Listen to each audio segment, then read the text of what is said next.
ఇస్రో చైర్మన్గా నూతనంగా వి నారాయణన్ గారు నియామకమయ్యారు.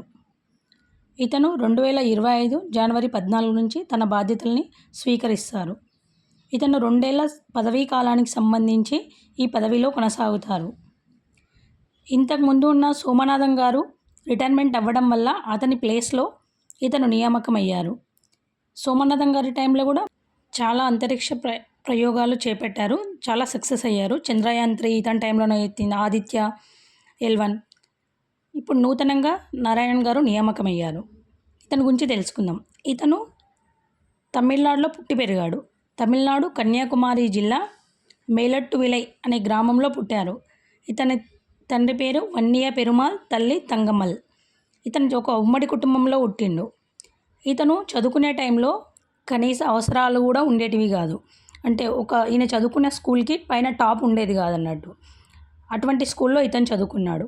ఇతను 1969లో 1వ తరగతి చదువుతున్నప్పుడే నీల్ ఆర్మ్స్ట్రాంగ్ గారు చంద్రునిపై కాలు మోపారని మనకు తెలుసు కదా. సో అప్పుడే ఇతను ఆ దృశ్యాన్ని చూసి టీవీలలో తర్వాత దాని గురించి తెలుసుకొని చాలా ఇన్స్పైర్ అయ్యారనమాట.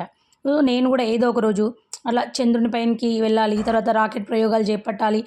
ఆ ఇంట్రెస్ట్ రాకెట్లకు సంబంధించింది, దానికి నాసాకు సంబంధించిన ఇంట్రెస్ట్ మొత్తం ఇతనికి అప్పుడే బ్రెయిన్లో చిన్నప్పుడు ఏదో అంటారు కదా, చిన్నప్పుడు ఏదన్నా బ్రెయిన్లో పడితే అది ఆ ఒక జీల్ అనేది కంటిన్యూ అవుతూనే ఉంటుందని. సో ఇతను ఆ కోరిక అనేది తన లక్ష్యం అదే నిర్ణయించుకున్నాడు అన్నట్టు. నీల్ ఆర్మ్స్ట్రాంగ్ గారు చంద్రునిపైకి వెళ్ళడం అదంతా ఇతన్ని బాగా ఇన్స్పైర్ చేసింది అన్నట్టు. ఆ థీమ్ ఏదైతే ఉండేదో ఎప్పుడు అతని మదిలో అదే మెదిలేదన్నమాట. అంటే అంతరిక్షంలో కూడా మనుషులు కూడా వెళ్ళగలుగుతారా, వెళ్తే ఆడ ఎట్లా ఉంటుంది, తర్వాత చంద్రుని పైన దిగితే అక్కడ ఎట్లా ఉంది అనేది ఈ ఎగ్జైట్మెంట్ అతనికి ఎక్కువైంది. సో ఇతను కూడా జీవితంలో ఏదో ఒకసారి నేను ప్రయోగాలు చేయాలి, ఇట్లా నేను వెళ్ళాలి, అది చూడాలి అనేది ఇతని మనసులో బాగా పడ్డది అన్నట్టు.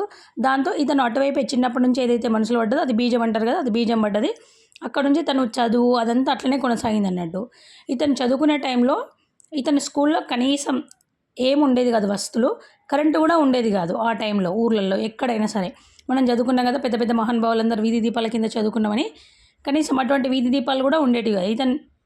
ఇతను 9th క్లాస్ చదివేటప్పుడు వీళ్ళ ఊర్లో ఫస్ట్ కరెంట్ వచ్చిందనమాట.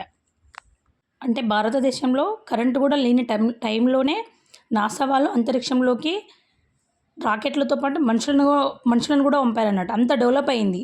అంటే వేరే కంట్రీస్ అంత డెవలప్ అవుతున్నాయి, మనం అది చెయ్యాలి, సో మన కంట్రీలో మనం అది చెయ్యాలి అనేది ఇతని మనసులో బాగా పడ్డది. తర్వాత ఆ చిత్రాలు ఏవైతే ఉంటాయో ఆ చిత్రాలు కూడా ఈయన మనసులో అట్లనే నాటుకుపోయినాయి అన్నట్టు. అంటే వేరే వాళ్ళు చెప్తే వినడం అదంతా. సో ఇతని తర్వాత ఏం చేస్తాడు, తర్వాత పాలిటెక్నిక్ జాయిన్ అయిపోయాడు. 10th క్లాస్లో మంచి మార్క్స్తో పాస్ అయ్యాడు. తర్వాత పాలిటెక్నిక్ జాయిన్ అయ్యాడు. తొందరగా జాబ్ వస్తుంది అని ఇంటెన్షన్. తర్వాత పాలిటెక్నిక్ జాయిన్ బీటెక్ జాయిన్ అయ్యాడు. బీటెక్ అయిన తర్వాత ఈయన ఐఐటి ఖరగ్పూర్ నుంచి క్రయోజెనిక్ ఇంజనీరింగ్లో ఎంటెక్ చేశాడు. సో అంటే అతను ఫస్ట్ నుంచి ఆ ఇస్రో, ఈ రాకెట్స్ ఇవన్నీ ఐడియా ఉంది కాబట్టి సో దాని ప్రకారమే చదువుకోవాలి అనేది అని బాగా ఉండేది అన్నట్టు. తర్వాత ఏరోస్పేస్ ఇంజనీరింగ్లో PhD కూడా చేసిండు. ఫస్ట్ టైం 1984లో ఈయన ఇస్రోలో చేరారన్నట్టు. అంతవరకు ఇతను PhD ఇదంతా చదువు అంతా కంటిన్యూ అయ్యింది. ఇతను ఇస్రోలో ఏమేమి జాబ్స్ చేశాడంటే ప్రజెంట్ పొజిషన్ ఇస్రోలో ఏంటంటే లిక్విడ్ ప్రపల్షన్ సిస్టమ్ సెంటర్ డైరెక్టర్గా ఉన్నారు. అంటే ఇస్రో చైర్మన్ కాకుండా ముందు నేను లిక్విడ్ ప్రపల్షన్ సిస్టమ్ సెంటర్ డైరెక్టర్గా ఉన్నారన్నట్టు. సో ఇతను GSLV MK3 ద్వారా C-25 క్రయోజెనిక్ ప్రాజెక్టు విజయవంతం చేసిండు. అని ఇతని టీం కలిసి చేస్తారన్నట్లు. అలాగే చంద్రయాన్ 2, 3 తర్వాత ఆదిత్య స్పేస్ క్రాఫ్ట్ మిషన్కి నారాయణ బృందం ప్రొపల్షన్ సిస్టమ్ను రూపొందించారన్నట్టు. సో ఈయన చదివింది మొత్తం ప్రపల్షన్ క్రయోజెనిక్ ఇంజనీరింగ్. దాంట్లో చాలా స్టేజెస్ ఉంటాయి ప్రతి రాకెట్లో. GSLV, తర్వాత PSLV, మనం SLV ఉంటాం కదా, ASLV.